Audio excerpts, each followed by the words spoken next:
السلام علیکم ورحمۃ اللہ وبرکاتہ۔ حضرت یوسف علیہ السلام۔ میرے پیارے دوستو، آپ سننے جا رہے ہیں حضرت یوسف علیہ السلام کی سچی کہانیاں۔ مجھے امید ہے کہ آپ حضرات بغور سماعت فرمائیں گے۔ حضرت یوسف علیہ السلام حضرت یعقوب علیہ السلام کے چھوٹے بیٹے تھے، اور یعقوب علیہ السلام حضرت ابراہیم علیہ السلام کے پوتے تھے۔ اس طرح حضرت یوسف علیہ السلام حضرت ابراہیم علیہ السلام کے پڑپوتے ہوئے۔ حضرت یعقوب علیہ السلام کے 12 بیٹے تھے، اور حضرت یوسف علیہ السلام سب سے چھوٹے تھے۔ بہت خوبصورت تھے، باپ ان کو بہت چاہتے تھے۔ حضرت یوسف علیہ السلام نے ایک خواب میں دیکھا کہ 11 ستارے اور چاند اور سورج مجھے سجدہ کر رہے ہیں۔ انہوں نے یہ خواب اپنے باپ کو بتایا۔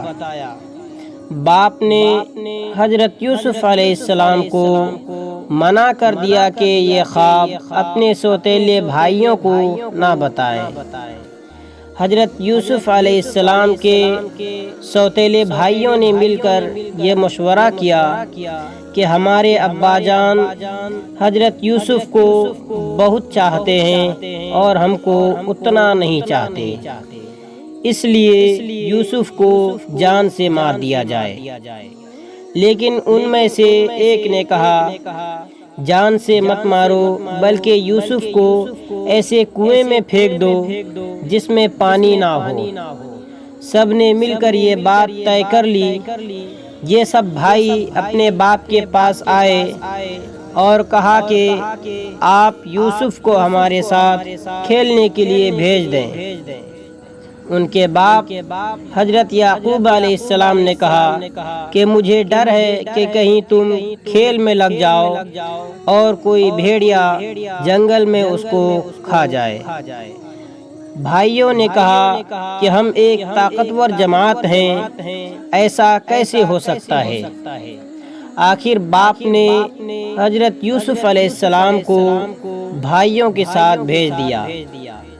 بھائیوں نے ان کو ساتھ لے جا کر ایک اندھیرے کنویں میں پھینک دیا، اور رات کو روتے ہوئے گھر واپس آئے اور کہا کہ ابا جان، ہم آپس میں دوڑ لگا رہے تھے اور یوسف ہمارے سامان کے پاس بیٹھا تھا کہ ایک بھیڑیا آیا اور اس کو کھا گیا۔ ثبوت کے لیے ایک کرتا میں خون لگا کر باپ کو دکھایا۔ بوڑھے باپ کیا کرتے، صبر کیا، خاموش ہو گئے، لیکن بیٹے کی جدائی میں روتے رہے۔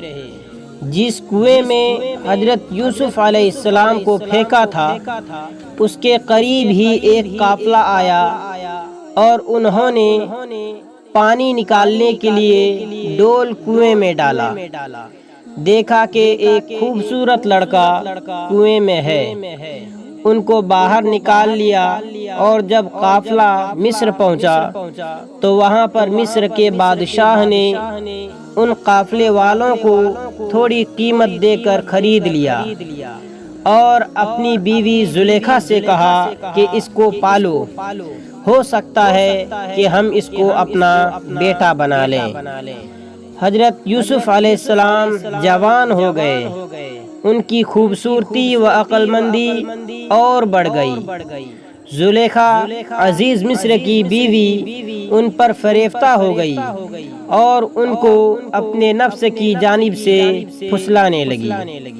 ایک روز اس نے کمرے کے سارے دروازے بند کر دیے۔ حضرت یوسف علیہ السلام نے یہ حالت دیکھی تو خدا سے پناہ مانگی اور دروازے کی طرف بھاگے۔ زلیخا نے پیچھے سے آپ کی قمیض پکڑ لی، جس سے قمیض پھٹ گئی۔ اس وقت عزیز مصر یعنی زلیخا کا شوہر بھی دروازے پر آ گیا۔ زلیخا نے الٹا الزام حضرت یوسف علیہ السلام پر لگایا اور اپنے خاوند سے کہا، یہ شخص تیری بیوی کی بے آبروئی کرنا چاہتا تھا، جس کی سزا اس کو ملنی چاہیے۔ حضرت یوسف علیہ السلام نے کہا، میں بے گناہ ہوں، بلکہ یہ عورت مجھ کو پھسلانے کی کوشش کر رہی تھی، مگر خدا نے مجھ کو اس سے بچا لیا۔ آخر یہ معاملہ قاضی کے پاس پہنچا۔ قاضی نے حضرت یوسف علیہ السلام سے صفائی کے لیے گواہ طلب کیے۔ حضرت یوسف علیہ السلام نے عزیز مصر کے خاندان کے ایک معصوم اور ننھے بچے کی طرف اشارہ کیا کہ یہ اس وقت موجود تھا، یہ سچی گواہی دے گا۔ ننھے بچے نے کہا کہ اگر قمیض آگے سے پھٹی ہوئی ہے تو یوسف مجرم ہے، اور اگر قمیض پیچھے سے پھٹی ہوئی ہے تو یوسف سچے ہیں اور زلیخا جھوٹی ہے۔ جب حضرت یوسف علیہ السلام کا کرتا دیکھا گیا تو وہ پیچھے سے پھٹا تھا۔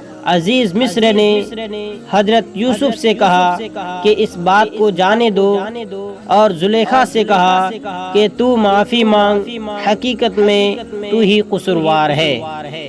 اس واقعہ کی خبر سارے مصر میں پھیل گئی اور عورتیں آپس میں باتیں کرنے لگیں کہ زلیخا اپنے غلام کو چاہتی ہے۔ جب زلیخا کو اس کا علم ہوا تو اسے اپنی بدنامی کا خیال آیا۔ اس نے ترکیب سوچی، وہ یہ کہ اس نے مصر کی عورتوں کو دعوت کی اور سب کے ہاتھوں میں ایک ایک چھری اور ایک ایک پھل دے دیا، اور اسی وقت حضرت یوسف علیہ السلام کو وہاں لے آئی۔